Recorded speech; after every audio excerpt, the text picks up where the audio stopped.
Alright, so today we're talking about combinations and permutations. Now I want to make sure that we clear this up before we even move forward. You have these two situations. My fruit salad is a combination of apples, grapes, and bananas. In this case, we do not care whether or not order matters. We can do bananas, grapes, and apples, or grapes, apples, and bananas. It's still the same fruit salad. But then we also have the combination to the safe is 4, 72. Now in this instance, we do care about order because to get to the safe, we have to go 4 to 7 to 2. We can't go 2, 4, 7 or 7, 2, 4 because it has to be exactly 4, 7, 2 to open up the safe. What I need you to do is your idea of combination, whatever it may be, throw it out the window because in math, combination means something different than what you may already know. In math, if order doesn't matter, we use the word combination. And if order does matter, we use the word permutation. Are there any questions? So the fruit salad would be a combination and the lock would be permutation. Exactly, okay? Because in this case, order does matter. Order does matter. So, the permutation, you can just think of it as permanent? Right. Because we got to stick to the way that it's actually given to us, okay? Just like the lock, it has to go 4 to 7 to 2. It's a permanent setup. So, we'll start with permutations first. There are basically two types of permutations. There's the type when repetition is allowed. So if you take the lock example, we could have had the code, I won't say that word, the code of 3, 3, 3. Okay, so repetition is allowed with permutations, but then there's also a situation where there's no repetition. For example, the first 3 people in a running race. Okay, think about it. You can't be first and second. Okay, there's one person who's first. There's another person who's second, and then there's another person who's third. So in that case, repetition wouldn't be possible. Does that make sense? Does everybody understand the difference between when repetition is yeah or not? Okay. So, permutations with repetition. These are the easiest to calculate, okay? There is a mathematical way to actually calculate a permutation with repetition. When we have n things to choose from, that means we have n choices each time. When we're choosing r of them, the permutations are basically n times n times n times n. However many times we're choosing these things, okay? I think you might need an actual example because I'm saying things and I'm seeing some faces. So, in the lock example, say there are 10 numbers to choose from, okay? 10 numbers to choose from, 0 through 9, and we choose 3 of them, okay? I need a 3 number code. 416, that's an option. 691. 293. 777. I mean, we could keep going on with this for a really long time. But basically what I'm trying to get you guys to see is that how many numbers do we have to choose from for that very first number? 10. How many do we have to choose from for the second number? And how many from the third number? So basically to figure out how many possible permutations there are, how many possible lock codes there are, we multiply 10 times 10 times 10, and that basically is 10 to the third, or 1,000 permutations. So that's why I cut you off at 4, because I mean we will be going until we get 1,000 different lock codes. Does that make sense? Yeah. Okay? So basically we have 10 numbers to choose from every single time to make this 3-code lock. Okay? Now permutations without repetition, in this case we have to reduce the number of available choices each time. For example, what order could 16 pool balls be in? After choosing, we say number 14 can't be chosen again, because think about it. Anybody play pool here? Has ever played pool? Okay, so you got your 16 balls there. Think about it. When you hit a ball into the hole, if you're at one of those where they don't give you the ball back or it doesn't sit in the little pocket, you know, you can't get it back. It's not like you can hit it again. The only ball you can hit again is which ball? I mean, you wouldn't want Cue ball. you probably wouldn't want exactly the point. Exactly. So I mean, once you hit 14 in there, it's not like you can hit 14 and again. It has to be a different numbered ball that you're hitting. So in that case, permutation that's an example of permutation without repetition. So when I first started out, I had 16 possible balls to hit from. After I hit one in, that left me with 15. After I hit the second one in, that left me with 14. And then it continues to decrease all the way down till you have that one ball left, which is normally the what? The 8 ball.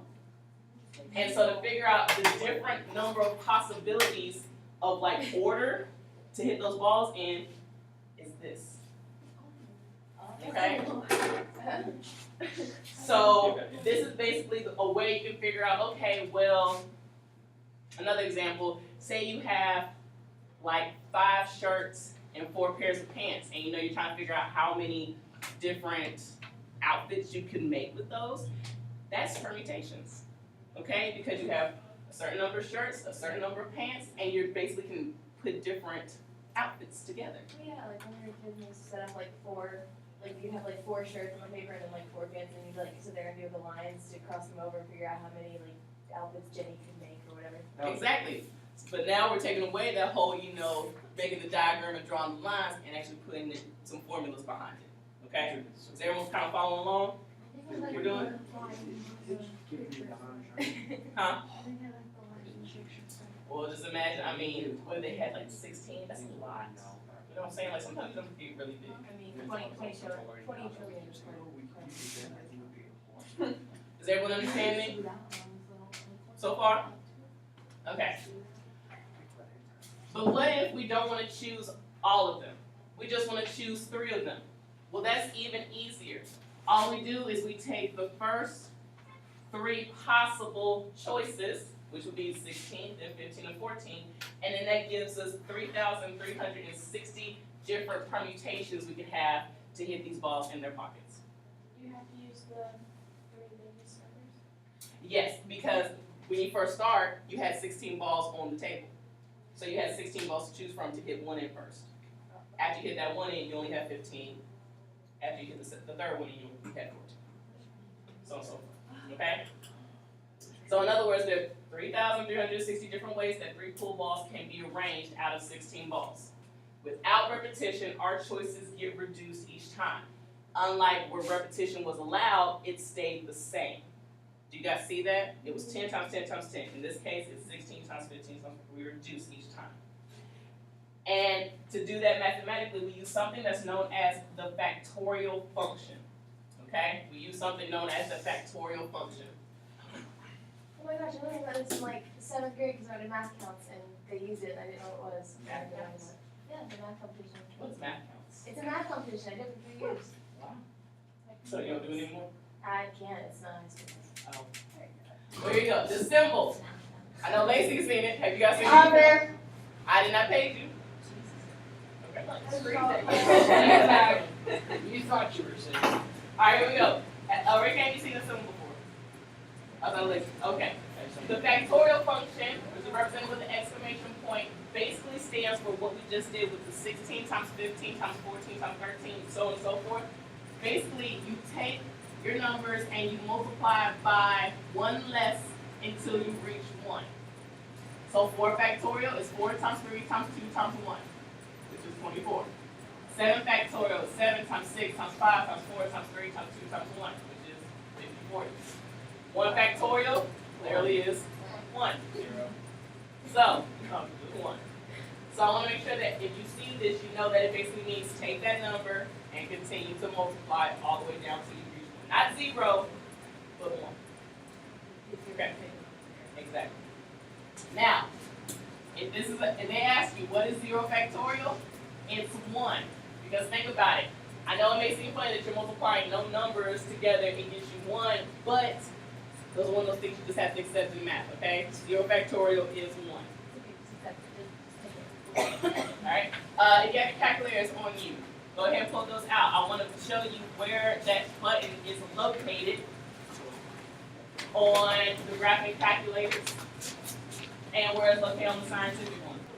Alright, so if you're using the graphic calculators, where the factorial symbol is located is right here at this button labeled math. Okay, 3 buttons down from your second button. And you're going to have to go over to what may be on the yellow ones is PRB instead of PROB. Okay? It should be 4 over, and then you'll see it down for option 4. It has a little exclamation point. Okay? Now, if you're using the scientific ones, it's located on the scientific calculators. Diagonally from the second button is the PRB button. And if you click that, it's option 3. There's another exclamation point. Okay? And then on these, when you click, you go sideways. So let's actually do what was on the page right here. 16 factorial. So to do that, we type in 16. Yeah. If we're on the small yellow calculator, we press PRB, go down to number 3, and it should look exactly how it does on your paper, and click enter, and you'll get, of course, scientific notation because this number can't fit in your calculator. On the graphic calculator, if I type in 16 factorial, I press math, go over to PROB or PRB, go down to option 4 and click enter. Again, scientific notation, that's a super big number. Let's do one we can actually see. It's like 2020. Let's do 7 factorial, okay? I want everyone to do 7 factorial on their calculator. You guys check the number. Okay, I want everyone to do 7 factorial on their calculator.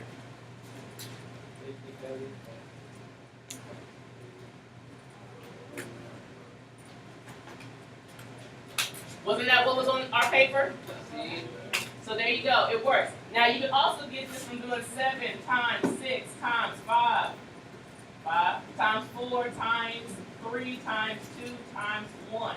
You get the same number, because that's basically what factorial is doing. Now depending on how big the number is, you want to use this feature. Because if it says 15 factorial, I mean, yeah, you can do 15, but save you some time, a couple seconds. But if you did forget, you did that. What if you get like negatives? You're going to do a negative factorial. So here we go. How many different batting orders can you have with 9 baseball players? Okay, now think about it. Before you read forward, order, batting, okay? When one person goes up and they bat, can they bat again? But not until after everyone else has gone through. So this is an example of factorial, because when you have 9 players to choose from, so you choose your first player. After that first player bats, you have 8 to choose from. After the second player bats, you have 7 to choose from, and it continues all the way down until you reach that last person to bat. So there you go. This is again factorial. And so basically there are 362,888 different possible batting orders that a coach has to decide, especially at the beginning of the season when you're trying to figure out, okay, who's going to be the best, or however they figure that out. Wait, why did you write a 2x? Batting average. That's a 9. So it shows the same thing. I said 88. Okay?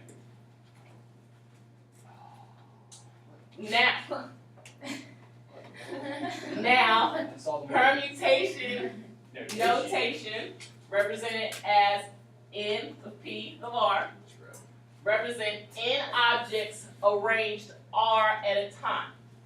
Now the formula for this is by hand N times N minus 1 times N minus 2, which should sound familiar. So if N is 5, That's fine. then this would be 4, then this would be, and then this would be, and you see it continues until you reach 1.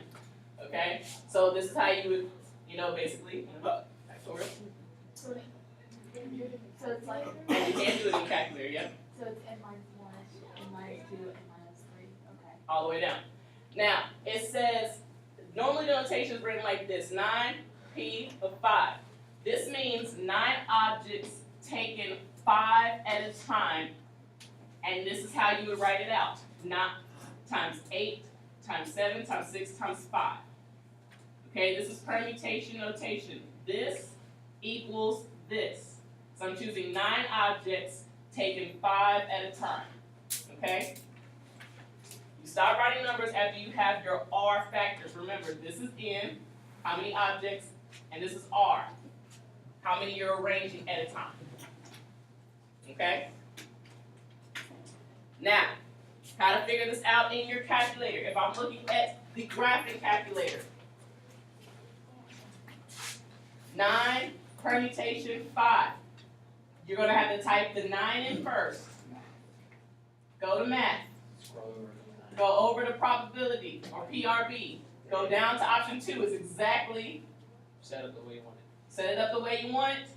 Click, What just happened? Oh, my thing shut down. Okay, so you press that button, and then you'll basically have 9 NPR, and then you have to type in the 5, and then click enter. And you should get the same number, 1,000. 15,120, that we got, that you got here. Did everybody get that? So that's how it works. So we really don't have to know the equation, we just have to know to type it in. Exactly. However, we want to make sure that you know both ways. Okay? I mean, it's pretty simple too. 9 times 8 times 7 times 5 times 6 is probably takes about the same amount of time it would take you to go 9 NPR 5. Yes. So we do NPR for when it's asking for how many objects per this amount. Permutation Not loss, like yes. how many, like with a pull ball, not 16 all the way down to 1.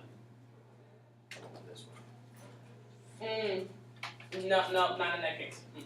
That's what I'm saying. Like, when it's asking for specifically the 5, you use the NPR. But when it's asking for how many between 1 and 16, you use. Right. Use factorial. Let's look at these, okay? I want you guys to do these here. I want this one, number 3, done by hand, but number 4 done with your calculator, okay? So I want number 3 done by hand, number 4 with the calculator. Now you guys be very careful, okay? Here, when they did 9 permutation 5, it didn't mean go from 9 to 5. It meant you're choosing 9. You're taking 5 at a time out of the 9 possible objects, okay? So that means you need to have 5 spots that are filled with those 9 objects, okay? So this 5 represents the number that that's arranged at one time, okay? So in this example, I'm going to do 7 times 6 times, and then times 4 times 3, because I'm choosing 5 objects, or 5 at a time out of those 7 objects. And so what is this when I multiply them all together? 25, 20. I always check that in my calculator. Now number 4, with my calculator, it was 8 NPR 6. And so then that would be 20, 160. All right? Which one's greater? 9 permutation 7 or 7 permutation 3? Okay, so what number was 9 permutation 7? And what was 7 permutation 3? So yes, this one is greater. Okay? If I wanted to do this one out by hand, it would have been 9 times 8 times 7 times 6 times 5 times 4 times 6. Because I'm only choosing 3 out of the 7, so this would just be 7 times 6 times So 5. the first number always has to be bigger than the second number. Correct. Or you end up with an issue. Yes. Will it ever be like 9, 12, and then have like every number is second? It's all going to be a bigger number than your small number.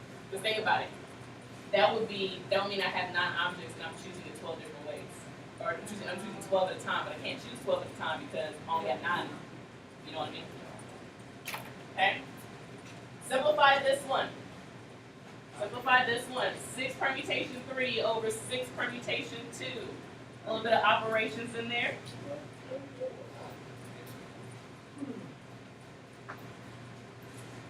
What was the answer? 4. Okay, so what was 6 permutation 3? 120 and 6 permutation 2?